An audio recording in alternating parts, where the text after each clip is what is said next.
আছেন তো? আমি ইনশাল্লাহ ভালো আছি, আলহামদুলিল্লাহ। বন্ধুরা, আমি আজকে দেশ থেকে কলই শাক, আমাদের দেশ থেকে কলই শাক নিয়ে আসছি।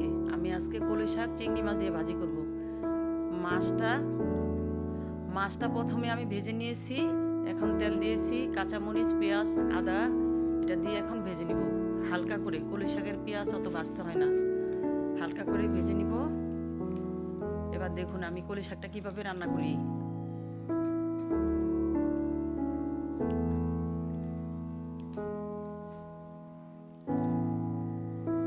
অনেকগুলো কলই শাক আনছে বন্ধুরা, আমি খুব খুশি হয়েছি।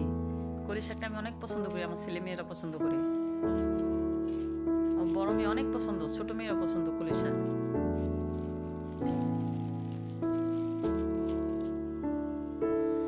এই ঢাকায় কলই শাক পাওয়া যায়, কিন্তু অত সুন্দর না, ভালো না, খেতে অত স্বাদের হয় না।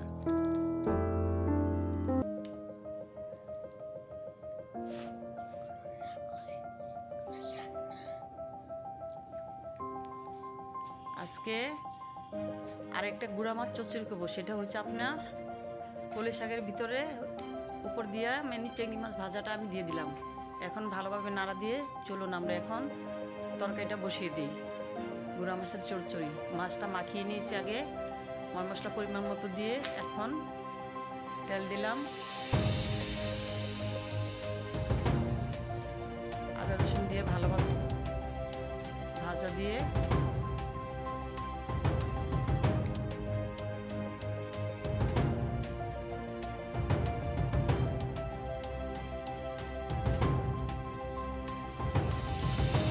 এখন টমেটোটা দিয়ে দিব।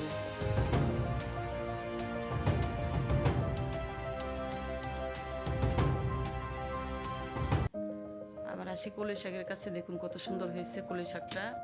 এখন আলুটা দিয়ে দিই তরকারিতে, ভালোভাবে নাড়া দিয়ে কষিয়ে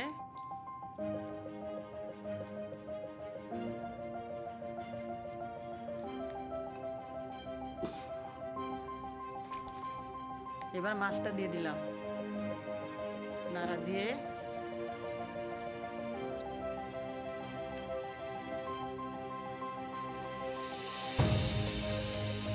এখন ঝোলটা দিয়ে দিব।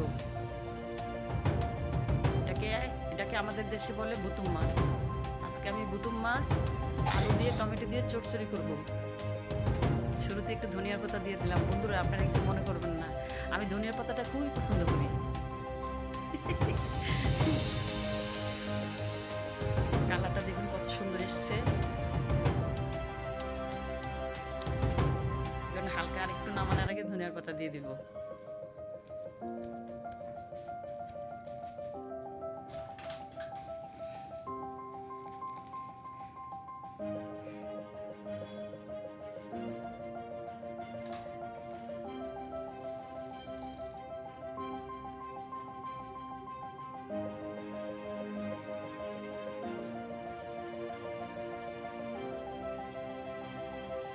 তরকারিটা সে হয়েছে বন্ধুরা, চলুন আমরা এখন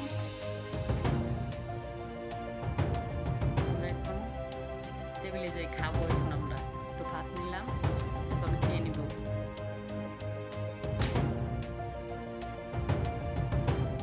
আমি হাতছা, চলুন আমাদের সাথে আপনারা আসুন, সবাই আপনারা খাবেন।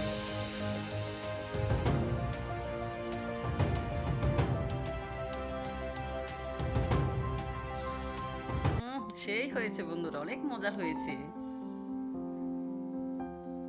বন্ধুরা, আপনারা সবাই ভালো থাকবেন, আমাকে একটা লাইক দিবেন, কমেন্ট করবেন, শেয়ার করবেন, একটা সাবস্ক্রাইব করবেন, নিচের বেল আইকনে একটা টিপ দিবেন। আপনারা সবাই ভালো থাকেন। আসসালামু আলাইকুম। এখন রাখি, আল্লাহ হাফেজ।